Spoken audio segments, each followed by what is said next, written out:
copy each of the following papers, Hindi and English versions, under Article 281 of the Constitution, report for 2026 to 2031, Volume 1, main report of the 16th Finance Commission.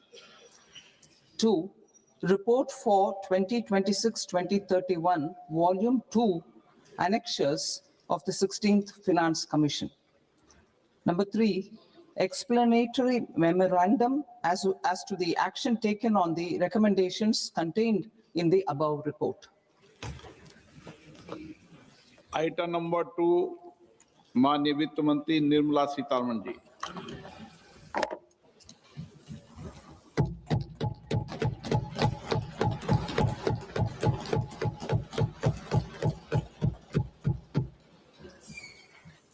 Honorable Speaker, sir, on the sacred occasion of Magh Purnima and the birth anniversary of Guru Ravidas, I present the budget for the year 2026-2027. Since we assumed office 12 years ago, India's economic trajectory has been marked by stability, fiscal discipline, sustained growth, and moderate inflation. This is the result of conscious choices we have made, even in times heightened uncertainty and disruption. Our government, led by Honorable Prime Minister Modi, has decisively and consistently chosen action over ambivalence, reform over rhetoric, and people over populism. We have pursued far-reaching structural reforms, fiscal prudence and monetary stability, whilst maintaining a strong thrust on public investment. Keeping Atmanirbharta as a lodestar, we have built domestic manufacturing capacity, energy security, and reduced critical import dependencies. Simultaneously, we have ensured that citizens benefit from every action of the government, undertaking reforms to support employment generation, agricultural productivity, household purchasing power, and universal services to people. These measures have delivered a high growth rate of around 7% and helped us make substantial strides in poverty reduction and improvement in the lives of our people. Today, we face an external environment in which trade and multilateralism are imperiled and access to resources and supply chains are disrupted. New technologies are transforming production systems while sharply increasing demands on water, energy, and critical minerals. India will continue to take confident steps towards Vikasit Bharat, balancing ambition with inclusion. As a growing economy with expanding trade and capital needs, India must also remain deeply integrated with global markets, exporting more and attracting stable long-term investment. As I begin part A, I want to express my gratitude to the people for standing firmly with us as we forge our way together towards becoming one of the largest economies of the world.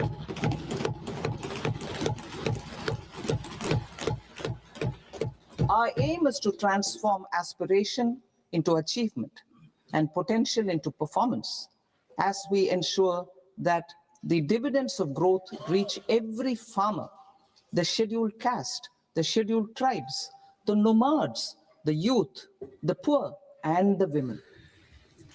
In Vikasit Bharat Young Leaders Dialogue 2026, several innovative ideas were shared with our Prime Minister, which have inspired many of the proposals, making this a unique Yuva Shakti-driven budget. Our government's sankalp is to focus on our poor, underprivileged, and the disadvantaged. To deliver on this sankalp, and given that this is the first budget prepared in Kartavya Bhavan, We are inspired by three kartavya. Our first kartavya is to accelerate and sustain economic growth by enhancing productivity and competitiveness and building resilience to volatile global dynamics. Our second kartavya is to fulfill aspirations of our people and build their capacity, making them strong partners in India's path to prosperity. Our third kartavya, aligned with our vision of Sabka Saath, Sabka Vikas, is to ensure that every family, community, region, and sector has access to resources, amenities, and opportunities for meaningful participation. This threefold approach requires a supportive ecosystem. The first requirement is to sustain the momentum of structural reforms, continuous, adaptive, and forward-looking. Second, a robust and resilient financial sector is central to mobilizing savings, allocating capital efficiently, and managing risks.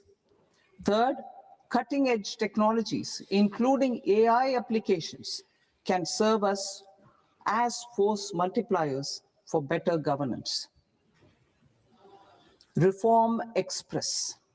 Our government has undertaken comprehensive reforms towards creating employment, boosting productivity, and accelerating growth. After the Prime Minister's announcement on Independence Day in 2025, over 350 reforms have been rolled out. This includes GST simplification, notification of labor codes, and rationalization of mandatory quality control orders. High-level committees have been formed, and in parallel, the central government is working with the state governments on deregulation and reducing compliance requirements.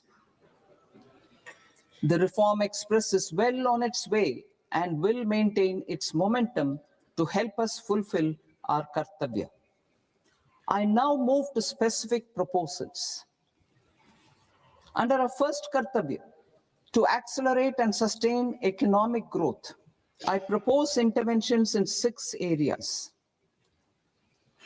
1. Scaling up manufacturing in 7 strategic and frontier sectors. 2. Rejuvenating legacy industrial sectors. 3. Creating champion MSMEs. 4. Delivering a powerful push for infrastructure. 5. Ensuring long-term security and stability. And 6. Developing city economic regions. Scaling up of manufacturing in 7 strategic and frontier sectors. Biopharma Shakti, meaning biopharma strategy for health advancement through knowledge, technology, and innovation. India's disease burden is observed to be shifting towards non-communicable diseases like diabetes, cancer, and autoimmune disorders. Biologic medicines are key to longevity and quality of life at affordable costs.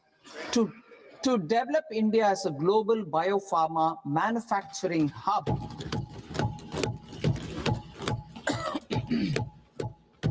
I propose the Biopharma Shakti with an outlay of 10,000 crores over the next 5 years.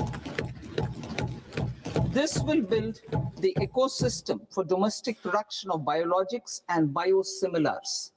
The strategy will include a biopharma-focused network with 3 new national institutes of pharmaceutical education and research, popularly known as NIPERs, and upgrading 7 existing ones.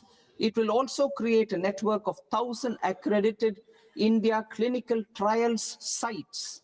We propose to strengthen the Central Drug Standard Control Organization to meet global standards and approved timeframes through an and approval timeframes through a dedicated scientific review cadre and specialists. India's semiconductor mission 1.0 expanded India's semiconductor sector capabilities. Building on this, we will launch ISM 2.0 to produce equipment and materials, design full-stack Indian IP, and fortify supply chains. We will also focus on industry-led research and training centers to develop technology and skilled workforce. The Electronics Components Manufacturing Scheme, launched in April 2025 with an outlay of 22,919 crores, already has investment commitments at double the targets.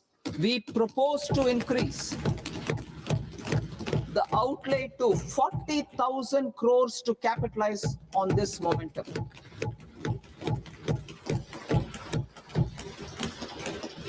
A scheme for rare earth permanent magnets was launched in 2025 November. We now propose to support the mineral-rich states of Odisha, Kerala, Andhra Pradesh, and Tamil Nadu to establish dedicated rare earth corridors to promote mining, processing, research, and manufacturing.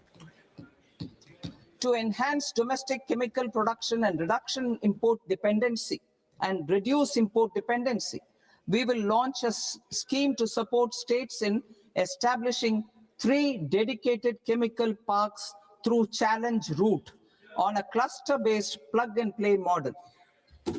Strong capital goods.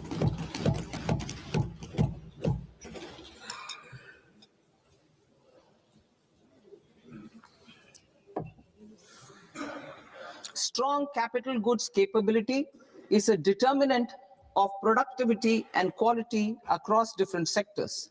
Towards building this capacity, I propose the following. High-tech tool rooms will be established by central public sector enterprises at 2 locations as digitally enabled automated service bureaus that locally design, test, and manufacture high-precision components at scale and at lower cost. 2, a scheme for enhancement of construction and infrastructure equipments will be introduced to strengthen domestic manufacturing of high value and technologically advanced CIE. This can range from lifts in a multi-storied apartment or firefighting equipment in multiplexes, large or small, and to tunnel boring equipments for building metros and high-altitude roads. I also propose a scheme for container manufacturing to create a globally competitive container manufacturing ecosystem with a budgetary allocation of 10,000 crores over a 5-year period. For the labor-intensive textile sector, I propose an integrated program with 5 subparts. 1, the National Fiber Scheme for self-reliance in natural fibers, such as silk, wool, and jute, man-made fibers, and new age fibers. Textile expansion and employment scheme to modernize traditional clusters with capital support for machinery, technology upgradation, and common testing and certification centers. 3, the National Handloom and Handicraft Program to integrate and strengthen existing schemes and ensure targeted support for weavers and artisans. Tex Eco Initiative to promote globally competitive and sustainable textiles and apparels. Samarth 2.0 to modernize the upgrade the textile skilling ecosystem through collaboration with industry and academic institutions. Further, I propose to set up mega textile parks in challenge mode. They can also focus on bringing value addition to technical textiles. I propose to launch the Mahatma Gandhi Gram Swaraj initiative to strengthen khadi, handloom, and handicrafts. This will help in global market linkage and branding. It will streamline and support training, skilling, quality of process, and production. This will benefit our weavers, village industries, one district, one product, ODOP initiative, and also our rural youth. India has the potential to emerge as a global hub for high quality, affordable sports goods. I propose a dedicated initiative for sports goods that will promote manufacturing, research, and innovation in equipment design, as well as material sciences. Rejuvenation of legacy industrial clusters. I propose to introduce a scheme to revive 200 legacy industrial clusters to improve their cost competitiveness and efficiency through infrastructure and technology upgradation. Creating champion SMEs and supporting micro enterprises.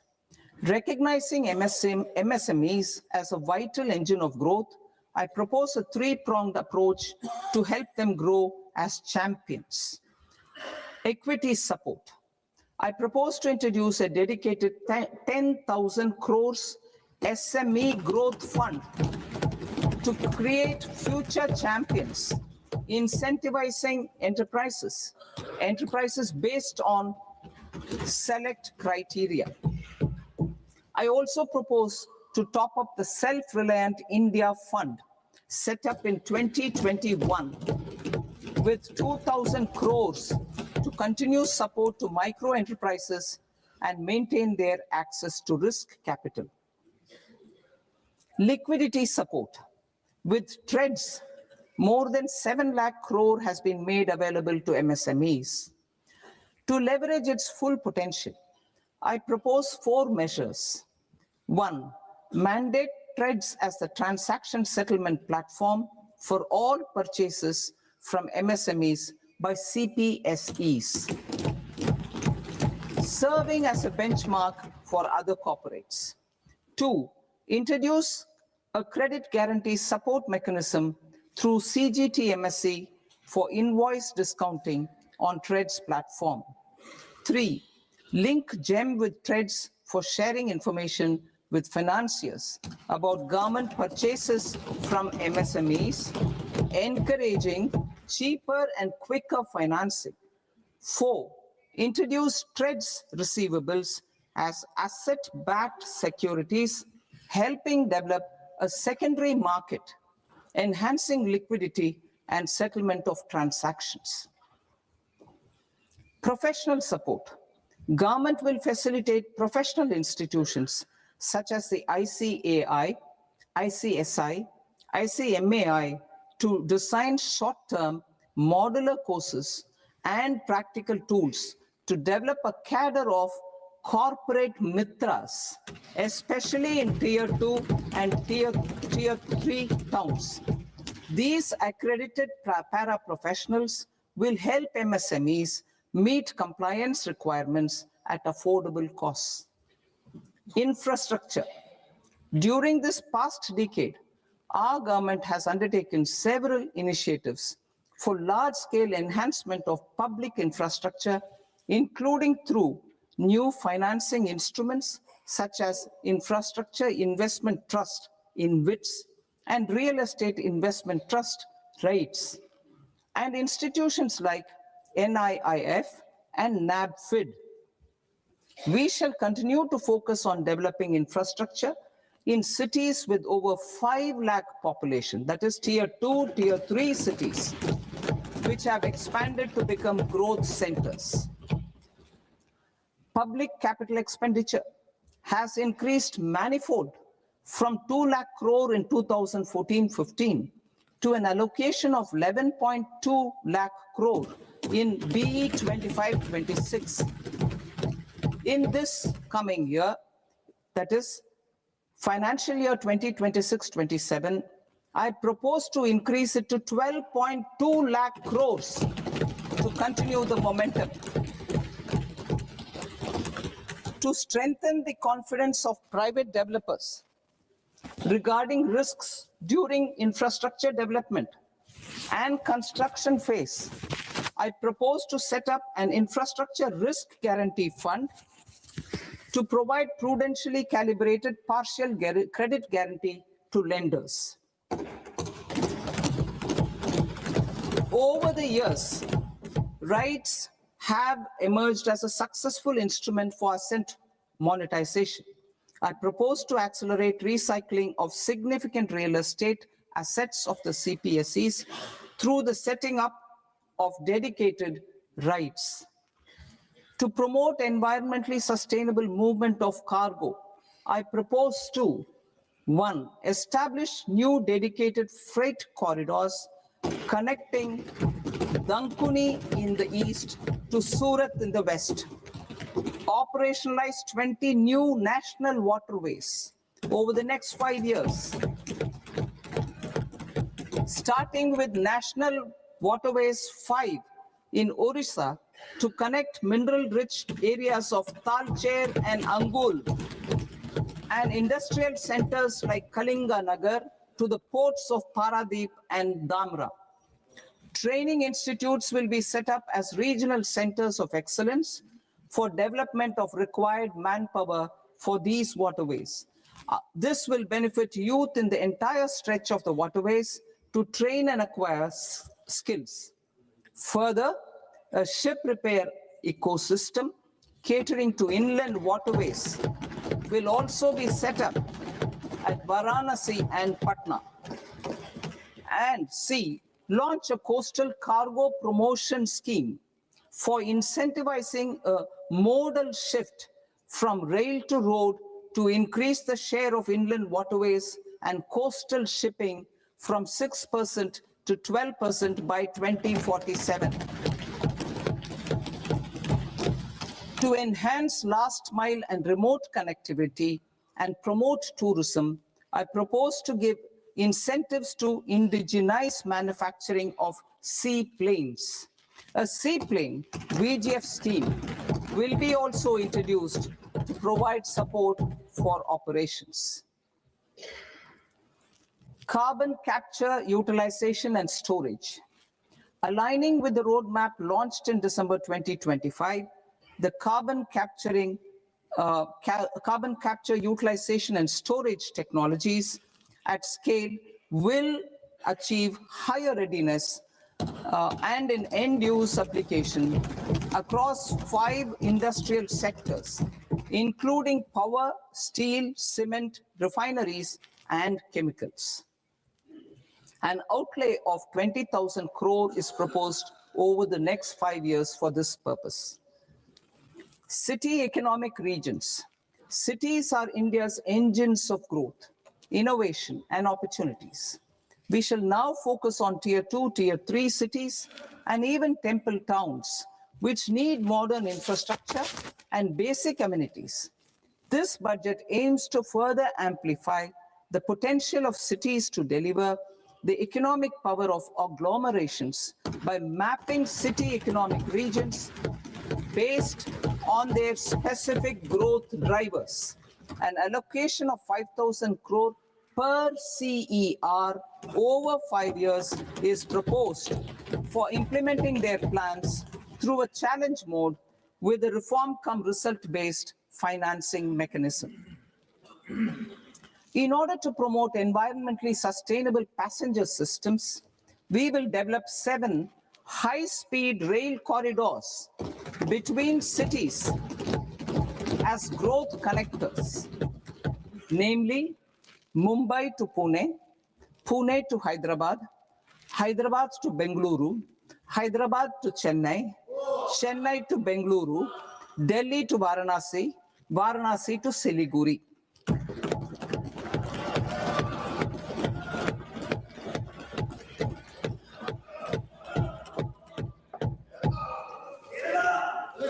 Financial sector.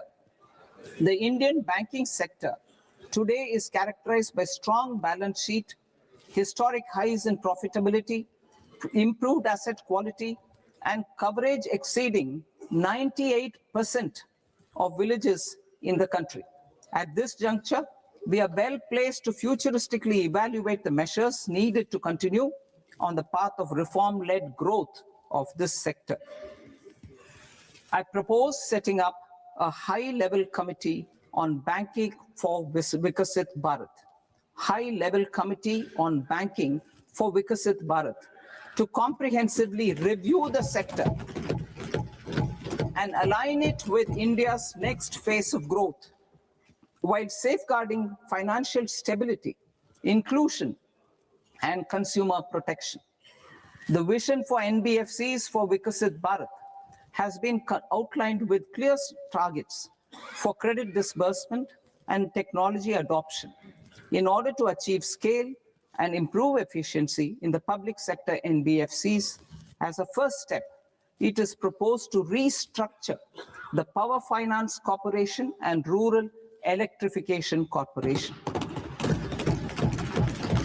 I propose a comprehensive review of the foreign exchange management non-debt instruments rules to create a more contemporary, user-friendly framework for foreign investments consistent with India's evolving economic priorities.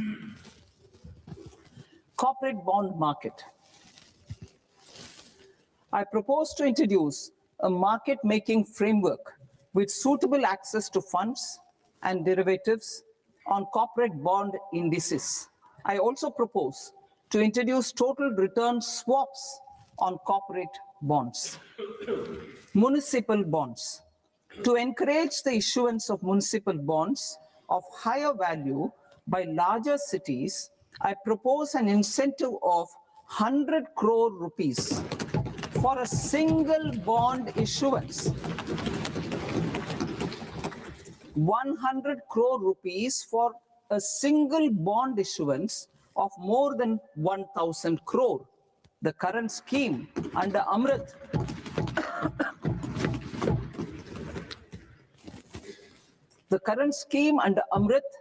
which incentivizes issuances up to 200 crores only, will also continue to support smaller and medium towns. That will also continue to support the smaller and medium towns. Ease of doing business. Individual persons resident outside India, PROI, will be permitted to invest in equity instruments of listed Indian companies through the portfolio investment scheme.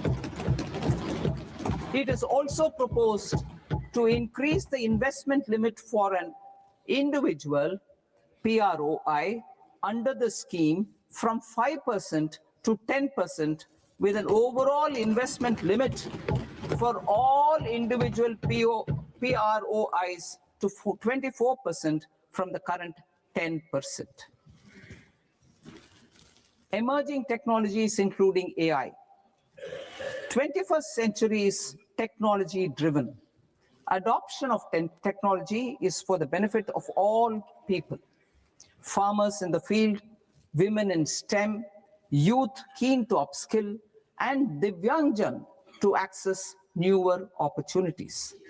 The government has taken several steps to support new technologies through AI Mission, National Quantum Mission, Anusandhan National Research Fund, and Research and Development and Innovation Fund. Our second kartavya is to fulfill aspirations and build capacities. Close to 25 crore individuals have come out of multi-dimensional poverty through a decade of our government's sustained and reform-oriented efforts.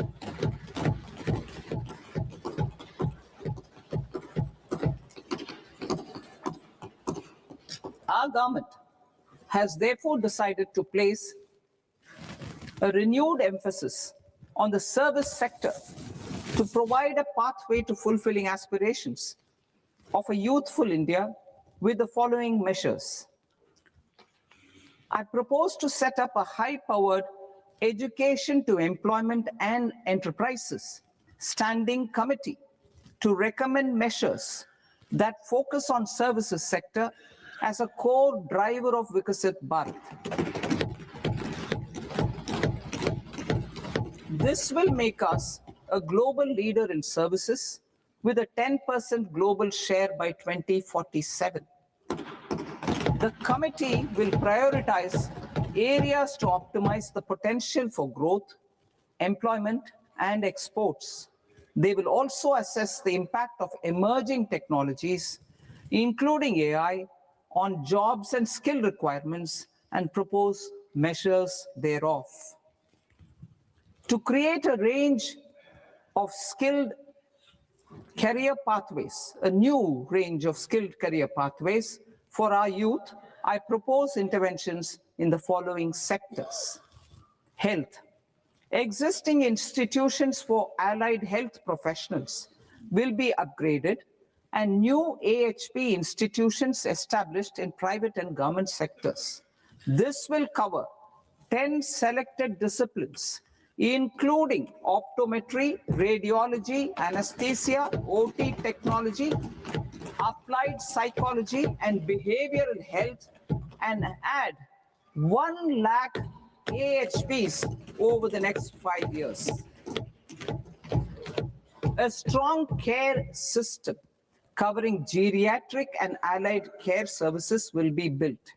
A variety of NSQF-aligned programs will be developed to train multi-skilled caregivers, combining core care and allied skills such as wellness, yoga, and operation of medical assistive devices. In the coming year, 1.5 lakh caregivers will be trained.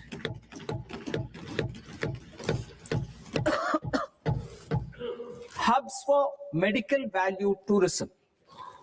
To promote India as a hub for medical tourism services, I propose to launch a scheme to support states in establishing 5 regional medical hubs in partnership with the private sector.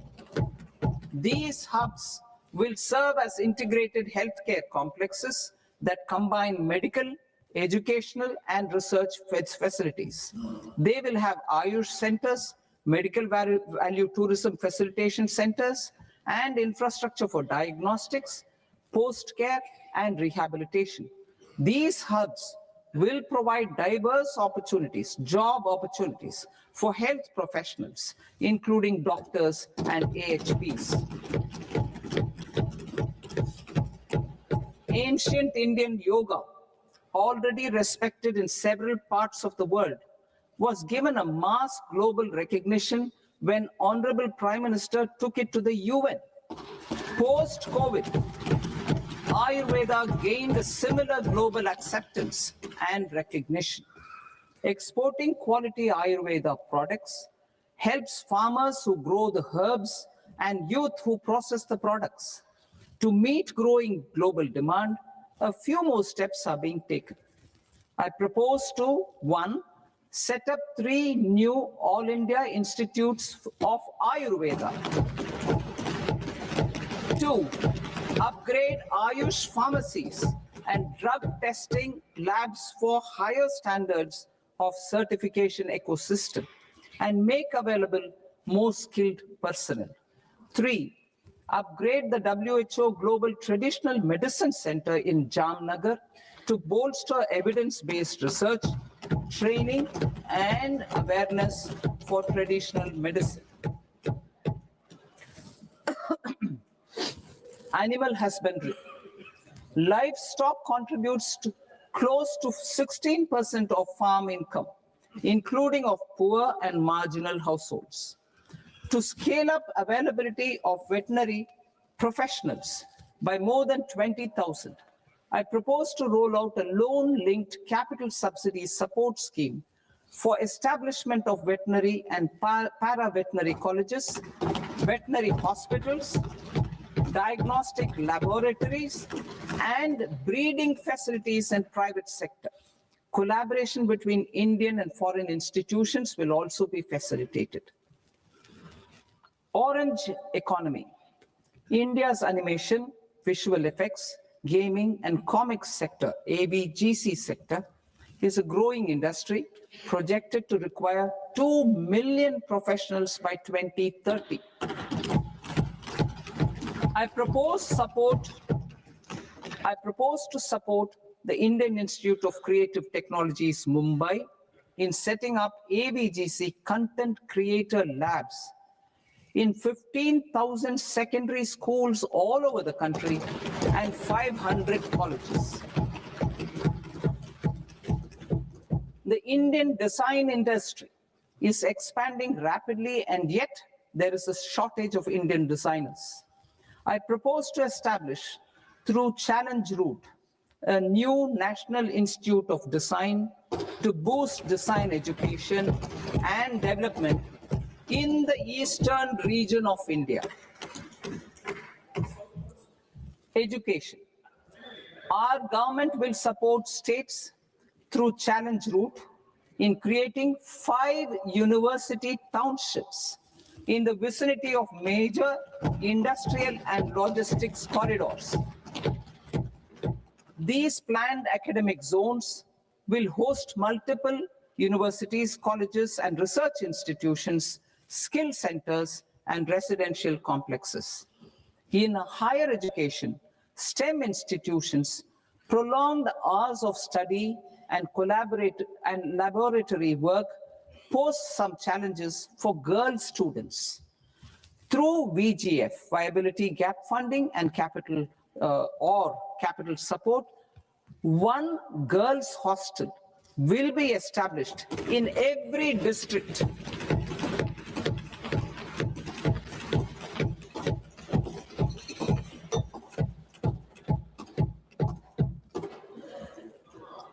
To promote astrophysics and astronomy via immersive experiences. 4 telescope infrastructure facilities will be set up or upgraded. The National Large Solar Telescope, the National Large Optical Infrared Telescope, the Himalayan Chandra Telescope, and the Cosmos 2 Planetarium. Tourism.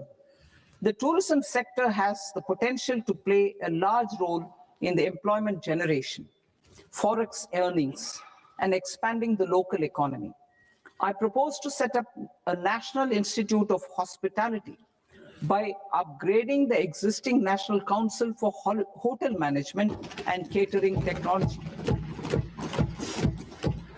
It will function as a bridge between academia, industry, and government. I also propose a pilot scheme for upskilling 10,000 guides in 20 iconic tourist sites through a standardized, high-quality, 12-week training course in hybrid mode in collaboration with the Indian Institute of Management. A national destination digital knowledge grid will be established to digitally document all places of significance, cultural, spiritual, and heritage. This initiative will create a new ecosystem of jobs for local researchers, historians, content creators, and technology partners. India has the potential and opportunity to offer world-class trekking and hiking experience. We will develop ecologically sustainable mountain trails in Himachal Pradesh, Uttarakhand, and Jammu Kashmir. Also in Araku Valley in the Eastern Ghats and Podigai Malai in the Western Ghats. Turtle trails along key nesting sites in the coastal areas of Odisha, Karnataka, and Kerala. And 3 bird watching trails along the Pulikat Lake in Andhra Pradesh, Tamil Nadu. It's on the border. Under the visionary leadership of Honorable Prime Minister, we established the International Big Cat Alliance in 2024. This year, India is hosting the first ever global Big Cat Summit, where heads of governments and ministers from 95 range countries will deliberate on collective strategies for conservation. Heritage and culture tourism. I propose to develop 15 archaeological sites, including Lothal, Dolavira, Rakhi Gadi, Adichanallur, Saranath, Hastinapur, and Leh Palace into vibrant experiential cultural destinations. Excavated landscapes will be open to the public through curated walkways. Immersive storytelling skills and technologies will be introduced to help conservation labs, interpretation centers, and guides. The sports sector provides multiple means of employment, skilling, and job opportunities. Taking forward the systematic nurturing of sports talent, which is set in motion through the Khelo India program earlier, I propose to launch a Khelo India mission to transform the sports sector over the next decade. The mission will facilitate an integrated talent development pathway supported by training centers, which are foundational, intermediate, and elite levels. B, systematic development of coaches and support staff. C, integration of sports science and technology. D, competitions and leagues to promote sports culture and provide platforms. And E, development of sports infrastructure for training and competition.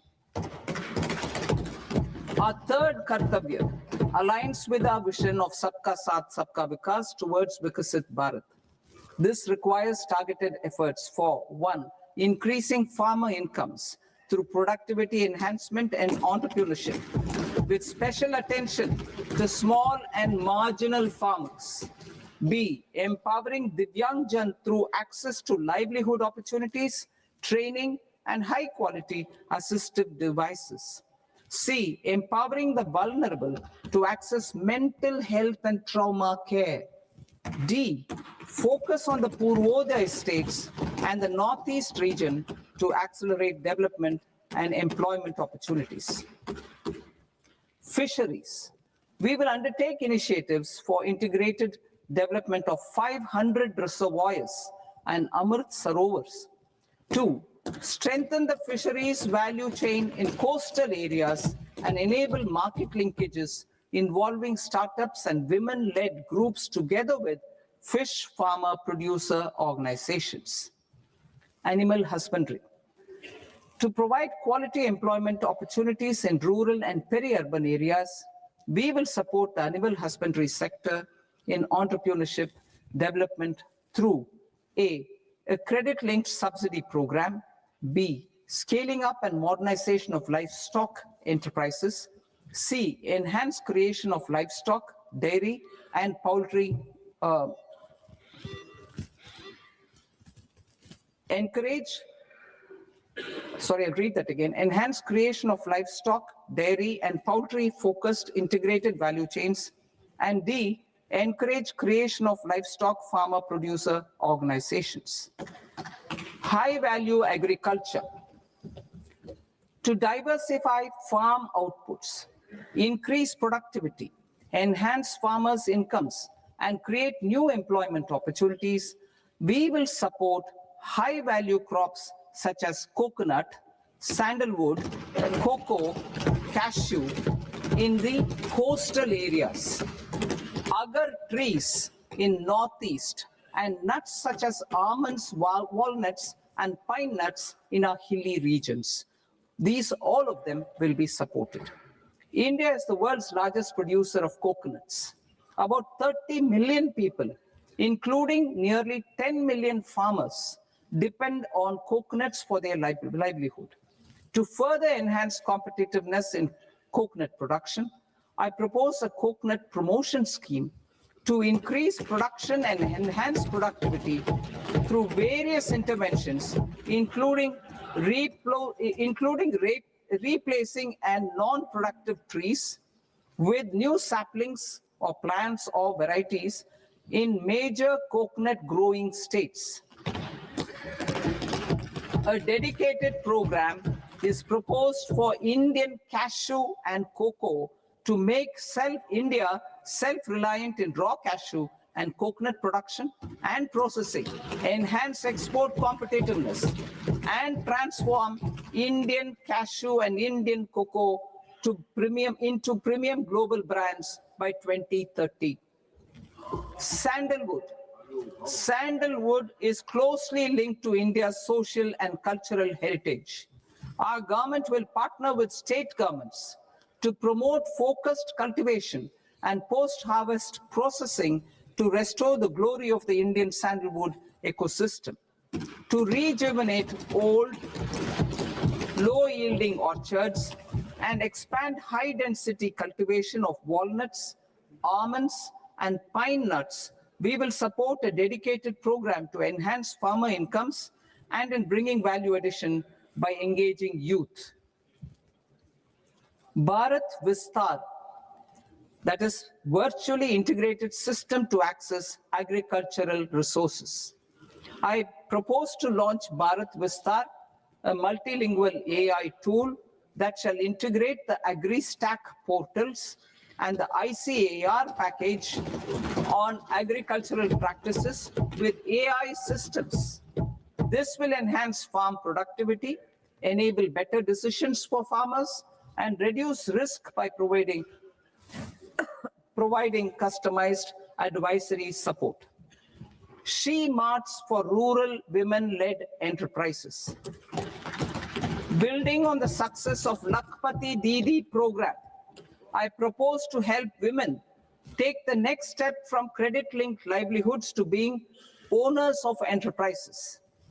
Self-help entrepreneur, She Marts will be set up as community-owned retail outlets within the cluster-level federations through enhanced and innovative financing instruments. Empowering Divyangjan. Divyangjan Kaushal Yojana. Information technology, AVGC sectors, hospitality and food and beverages sectors often offer task-oriented and process-driven roles which are suitable for Divyangjan. We will ensure dignified livelihood opportunities through industry-relevant and customized training specific to each Divyangjan group. Divyang Sahara Yojana. Timely access to high-quality assistive devices for all eligible Divyangjan is a fundamental need. I propose to, 1, support the Artificial Limbs Manufacturing Corporation of India, Alimco, to set up and to scale up production of assistive devices, invest in R&D and AI integration, strengthen PM Divyasha Kendras, and support setting up of assistive technology marts as modern retail style centers where Divyangjan and senior citizens can see, try, and purchase assistive products. Reaffirming our commitment to mental health and trauma care. There are no national institutes for mental health care in North India. We will therefore set up a NIMHANS 2 and also upgrade national mental health institutes in Ranchi and in Tezpur as regional apex institutions. Emergencies expose families, particularly the poor and vulnerable, to unexpected expenditure. We will strengthen and increase these capacities by 50% in district hospitals by establishing emergency and trauma care centers. Focus on Purvodaya states and northeastern regions. Purvodaya. I propose the development of an integrated East Coast industrial corridor with a well-connected node at Durgapur creation of 5 tourism destinations in 5 Purvodaya states, and the provision of 4,000 e-buses. Buddhist sites in northeastern region. The northeastern region is a civilizational confluence of Theravada and Mahayana or Vajrayana traditions. I propose to launch a scheme for development of Buddhist circuits in Arunachal Pradesh, Sikkim, Assam, Manipur, Mizoram, and Tripura. The scheme will cover preservation of temples and monasteries, pilgrimage interpretation centers, connectivity, and pilgrim amenities. 16th Finance Commission. On 17th November 2025, the 16th Finance Commission submitted its report to the President. As mandated under Article 281 of the Constitution, the government is to lay the report along with the explanatory memorandum on the action taken report on the recommendations of the Commission in Parliament, which, Sir, Honorable Speaker, you've allowed me to do at the commencement of this session. The government has accepted the recommendation of the Commission to retain the vertical share of devolution at 41%. As recommended by the Commission, I have provided 1.4 lakh crores of rupees to the states for the year 2026-2027 as Finance Commission grants. These include rural and urban local body and disaster management grants. Fiscal consolidation. Government has been delivering on our fiscal commitments consistently without compromising on social needs. To strive towards accepted standards of fiscal management in Budget 25-26, I had indicated that the central government would target reaching a debt to GDP ratio of 50 plus or minus 1% by 2030-31.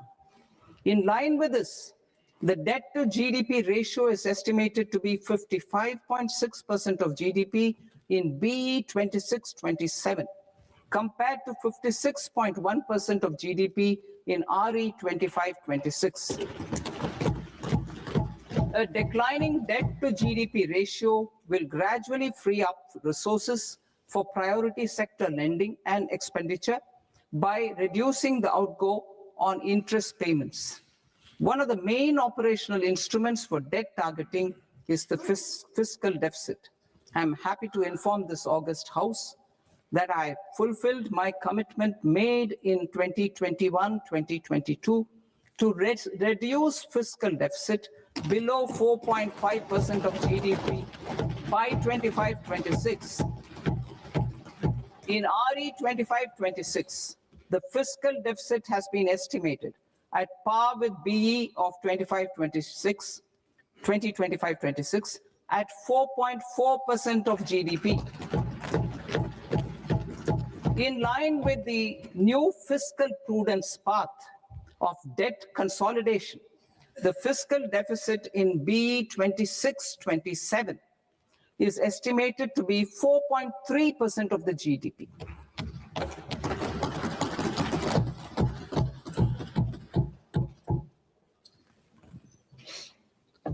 The revised estimates of the non-debt receipts are 34 lakh crore rupees, of which the centre's net tax receipts are 26.7 lakh crore.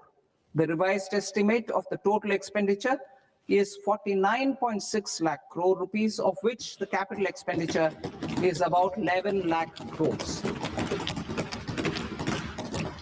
Budget estimates 2026 to 2027.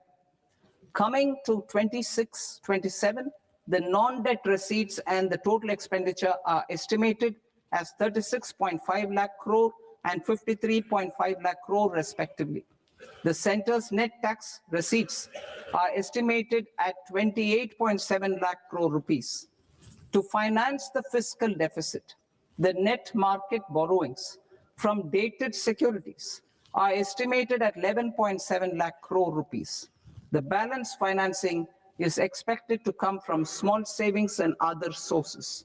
The gross market borrowings are estimated at 17.2 lakh crore rupees. I'll now move to Part B. Part B, direct taxes.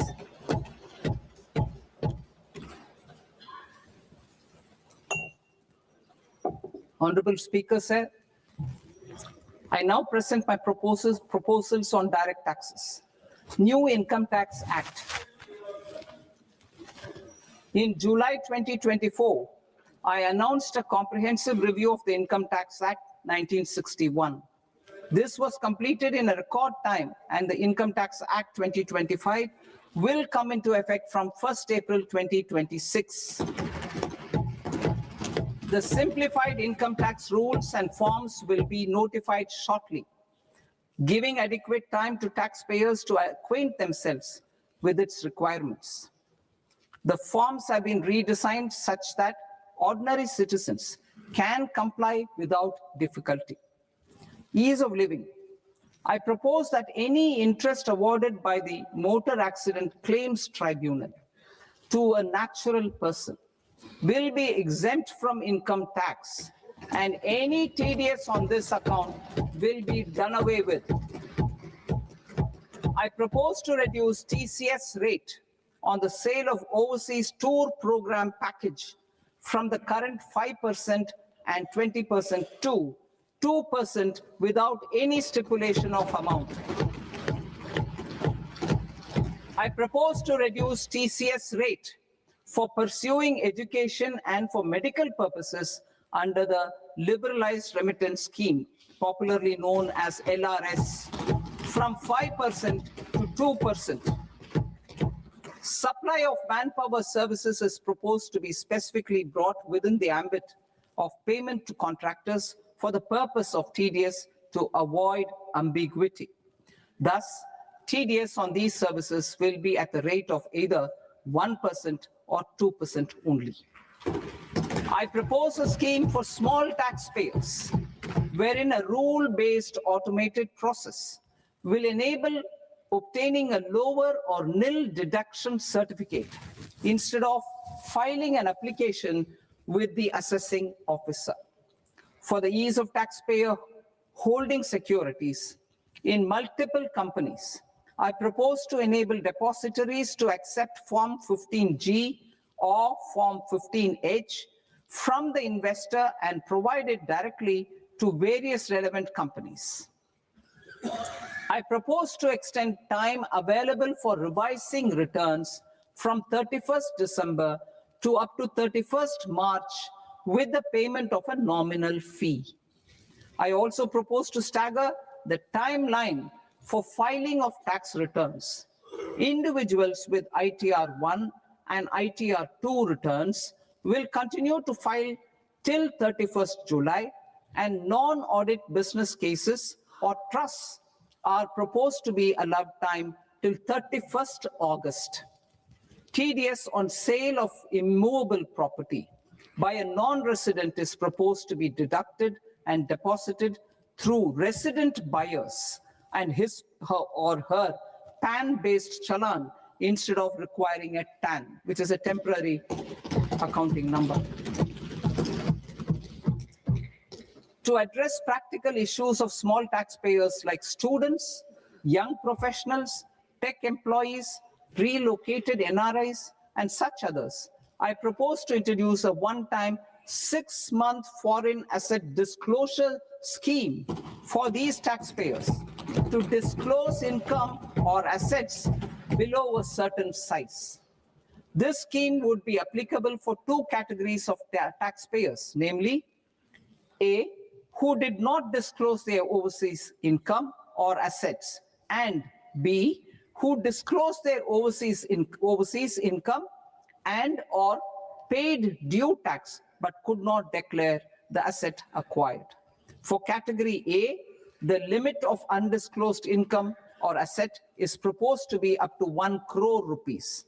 They need to pay 30% of fair market value of asset or 30% of undisclosed income as tax and 30% as additional income tax in lieu of penalty, and would thereby get immunity from prosecution. For category B, asset value is proposed to be up to 5 crore rupees. Here, immunity from both penalty and prosecution will be available with a payment of fee of 1 lakh rupees. Rationalizing penalty and prosecution. Multiplicity of proceedings are hindrance to the ease of doing business. I propose to integrate assessment and penalty proceedings by way of a common order for both.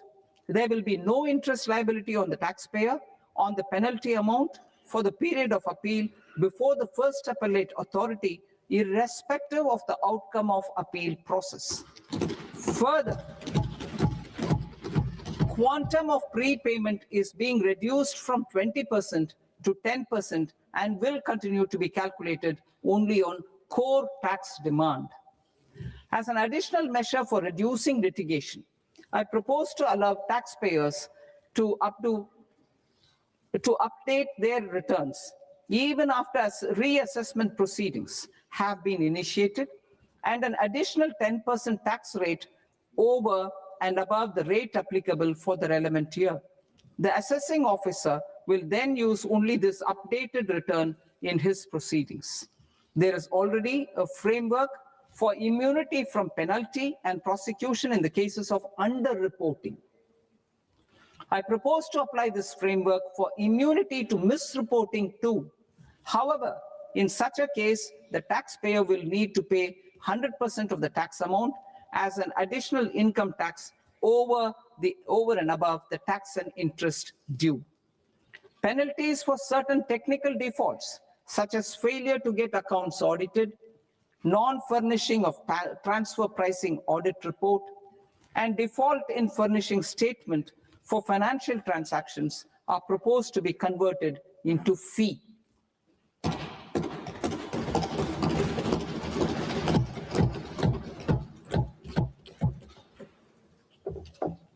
I propose to rationalize prosecution framework under Income Tax Act while maintaining a careful balance for deterrence in some serious offense. Non-production of books of account and documents and requirement of tedious payment where payment is made in kind are being decriminalized. Further, minor offenses will attract fine only. The remaining prosecutions will be graded commensurate with the quantum of offense. They will entail only simple imprisonment with maximum imprisonment reduced to 2 years and power to courts to convert even those into fines. There is no penalty. There's no penalty presently for non-disclosure of non-immovable foreign assets with aggregate value less than 20 lakh rupees. I propose to also provide them with immunity from prosecution with retrospective effect from 1/10/2024.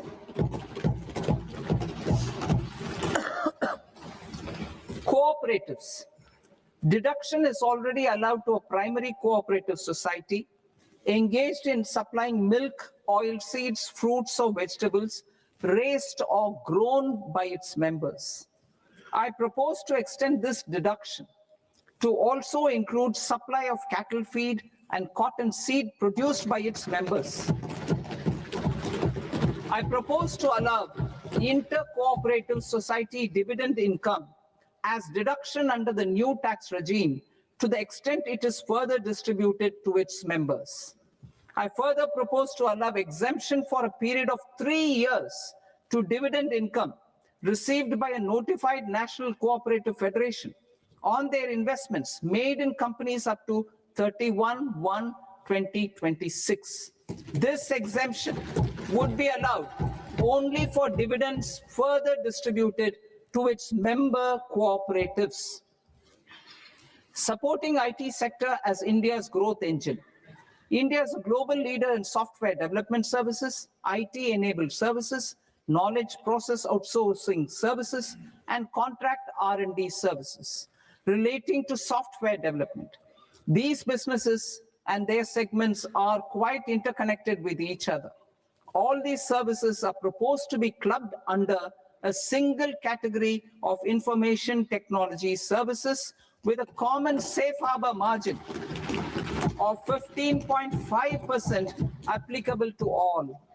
The threshold for availing safe harbor for IT services is being enhanced substantially from 300 crore rupees to 2,000 crore rupees.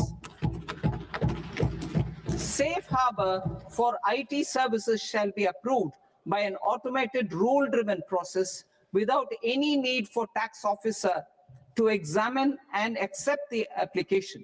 Once applied by an IT services company, the same safe harbor can be continued for a period of 5 years at a stretch at its choice. For IT services companies who want to conclude advanced pricing agreement, APA, I propose to fast-track unilateral APA process for IT services and endeavor to conclude it within a period of 2 years. The period of 2 years can be extended by a further period of 6 months on taxpayers' request. I propose to extend the facility of modified returns available to the entity entering APA to its associated entities also. Attracting global business and investment.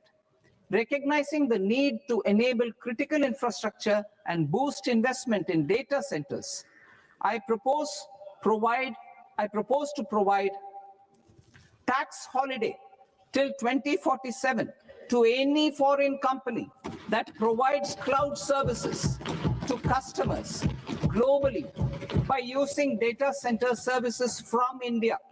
It will, however, need to provide services to Indian customers through an Indian reseller entity. I also propose to provide a safe harbor of 15% on cost in case the company providing data center services from India is a related entity. To harness the efficiency of just-in-time logistics for electronic manufacturing, I propose to provide safe harbor to non-residents for component warehousing in a bonded warehouse at a profit margin of 2% of the invoice value. The resultant tax of about 0.7% will be much lower than in competing jurisdictions. To provide fillip to toll manufacturing in India, I propose to provide exemption from income tax for 5 years to any non-resident who provides capital goods, equipment, or tooling to any toll manufacturer in a bonded zone. To encourage vast pool of global talent to work in India for a longer period of time, I propose to provide exemption to global, non-India sourced income of a non-resident expert for a stay period of 5 years under notified schemes. I propose to provide exemption from minimum alternate tax, the MAT, to all non-residents who pay tax on presumptive basis. Tax administration. I propose to constitute a joint committee of Ministry of Corporate Affairs and Central Board of Direct Taxes for incorporating the requirements of income computation and disclosure standards, the ICDS, in the Indian Accounting Standards, IND AS itself. Separate accounting requirement based on ICDS will be done away with from the tax year 27-28. To support Prime Minister Modi's vision of homegrown accounting and advisory firms to become global leaders, I propose to rationalize the definition of accountant for the purposes of safe harbor rules. Other tax proposals. Change in taxation of buyback was brought in to address the improper use of buyback route by promoters. In the interest of minority shareholders, I propose to tax buyback for all types of shareholders as capital gains. However, to disincentivize. However, to disincentivize misuse of tax arbitrage, promoters will pay an additional buyback tax. This will make effective tax 22% for corporate promoters. For non-corporate promoters, the effective tax will be 30%. TCS rate for sellers of specific goods, namely alcoholic liquor, scrap, and minerals, will be rationalized to 2%, and that on Tendu leaves will be reduced from 5% to 2%.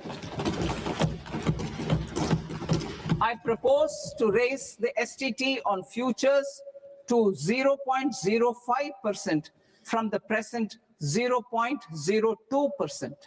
STT on options premium and exercise of options are both proposed to be raised to 0.15% from the present rate of 0.1% and 0.125% respectively.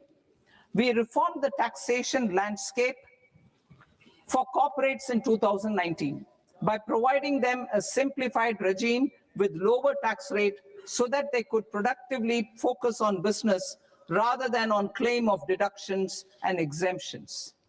To encourage companies to shift to the new regime, set off of brought forward MAT credit, minimum alternate tax credit, is proposed to be allowed to companies only in the new regime. Set off using available MAT credit is proposed to be allowed to an extent of 1/4 of the tax liability in the new regime. MAT is proposed to be made final tax, so there will be no further credit accumulation from 1st April 2026. In line with this change, the rate of final tax is being reduced to 14% from the current MAT rate of 15%. The brought forward MAT credit of taxpayers accumulated till 30th March 2026 will continue to be available to them for set off as above. Indirect taxes. I shall now take up proposals related to indirect taxes. My proposals for customs and central excise aim to further simplify the tariff structure, support domestic manufacturing, promote export competitiveness, and correct inversion in duty. To continue weeding out long continuing customs duty exemptions, I propose to remove certain exemptions on items which are being manufactured in India or where the imports are negligible. Similarly, to further simplify the process of ascertaining the rate of duty applicable on a particular item, I propose to incorporate certain effective rates in various customs notifications to the tariff schedule itself. I shall now take up sector-specific proposals. Promotion of exports of marine, leather, and textile products. I propose to increase the limit for duty-free imports of specified inputs used for processing seafoods for export from the current 1% to 3% of FOB value of the previous year's export turnover. I also propose to allow duty-free imports of specified inputs, which is currently available for exports of leather or synthetic footwear, to exports of shoe uppers as well. I propose to extend the time period for export of final product from the existing 6 months to 1 year for exporters of leather or textile garments, leather or synthetic footwear, and other leather products. Energy transition and security. I propose to extend the basic customs duty exemption given to capital goods used for manufacturing lithium-ion cells for batteries to those used for manufacturing lithium-ion cells for battery energy storage systems also. I propose to exempt basic customs duty on import of sodium antimonate for use in manufacture of solar glass. Nuclear power. I propose to extend the existing basic customs duty exemption on imports of goods required for nuclear power projects till the year 2035 and expand it for all nuclear plants irrespective of their capacity. Critical minerals. It is proposed to provide basic customs duty exemption to the import of capital goods required for the processing of critical minerals in India. Biogas blended CNG. I propose to exclude the entire value of biogas while calculating the central excise duty payable on biogas blended CNG. Civil and defense aviation. I propose to exempt basic customs duty on components and parts required for the manufacture of civilian training and other aircrafts. It is proposed to exempt basic customs duty on raw materials imported for the manufacture of parts of aircraft to be used in maintenance, repair, or overall requirements by units in the defense sector. Electronics. To deepen value addition in the consumer electronics sector, I propose to exempt basic customs duty on specified parts used in the manufacture of microwave ovens. Special economic zone. To address the concerns arising about utilization of capacity by manufacturing units in the special economic zones due to global trade disruptions, I propose as a special one-time measure to facilitate sales by eligible manufacturing units in SEZs to the domestic tariff area at concessional rates of duty. The quantity of such sales will be limited to a prescribed proportion of their exports. Necessary regulatory changes will be undertaken to operationalize the measures while ensuring level playing field for the units working in the DTA. Ease of living. To rationalize the customs duty structure for goods imported for personal use, I propose to reduce the tariff rate on all dutiable goods imported for personal use from 20% to 10%. To provide relief to patients, particularly those suffering from cancer, I propose to exempt basic customs duty on 17 drugs or medicines. I propose also to add 7 more rare diseases for the purposes of exempting import duties on personal imports of drugs, medicines, and food for special medical purposes used in their treatment. Customs process. India's role and share in the global trade is poised for a major leap in line with our ambition and journey towards Viksit Bharat. In this regard, I propose many measures for custom processes to have minimal intervention for smoother and faster movement of goods and greater certainty to the trade. Trust-based systems.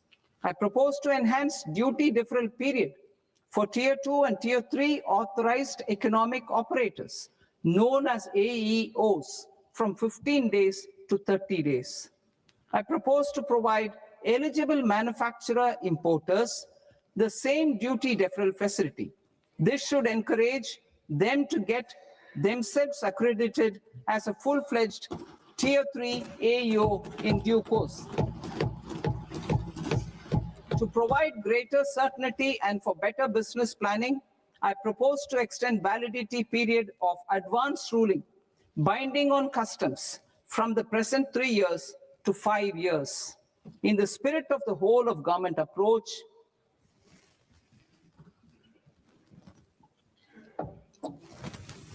government agencies will be encouraged to leverage AEO accreditation for preferential treatment in clearing their cargo.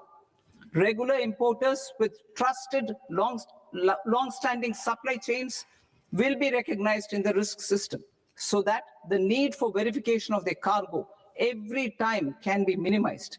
Export cargo using electronic sealing. Export cargo using electronic sealing will be provided through clearance from the factory premises to the ship. For import of goods not needing any compliance, filing of bill of entry by a trusted importer and arrival of goods will automatically notify customs for completing their clearance formalities. This will enable goods to be released immediately on arrival. The customs warehouse framework will be transformed into a warehouse operator-centric system with a self-declarations, electronic tracking, and risk-based audit. These reforms will move away from the current system of officer-dependent approvals and reduce transaction delays and compliance costs. Ease of doing business. Approvals required for cargo clearance from various government agencies will be seamlessly processed through a single and interconnected digital window by the end of the financial year. Processes involved in clearance of food, drugs, plant, and animal and wildlife products, accounting for about 70% of interdicted cargo, will be operationalized on this system by April 2026 itself.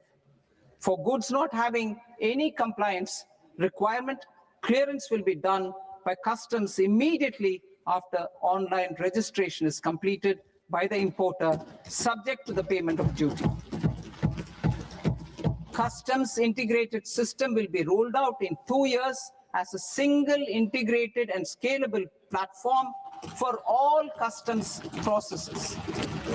Utilization of non-intrusive scanning with advanced imaging and AI technology for risk assessment will be expanded in a phased manner with the objective to scan every container across all the major ports.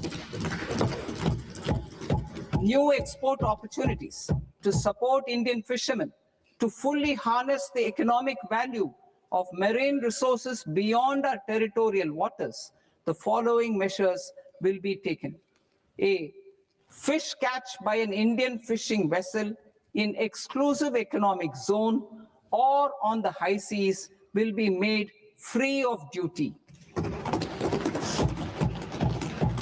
Landing of such fish on foreign port will be treated as export of goods. Safeguards will be put in place to prevent misuse during fish catch, transit, or transshipment. To support aspirations of India's small businesses, artisans, and startups to access global markets through e-commerce, I am pleased to announce complete removal of the current value cap of 10 lakh rupees per consignment on courier exports.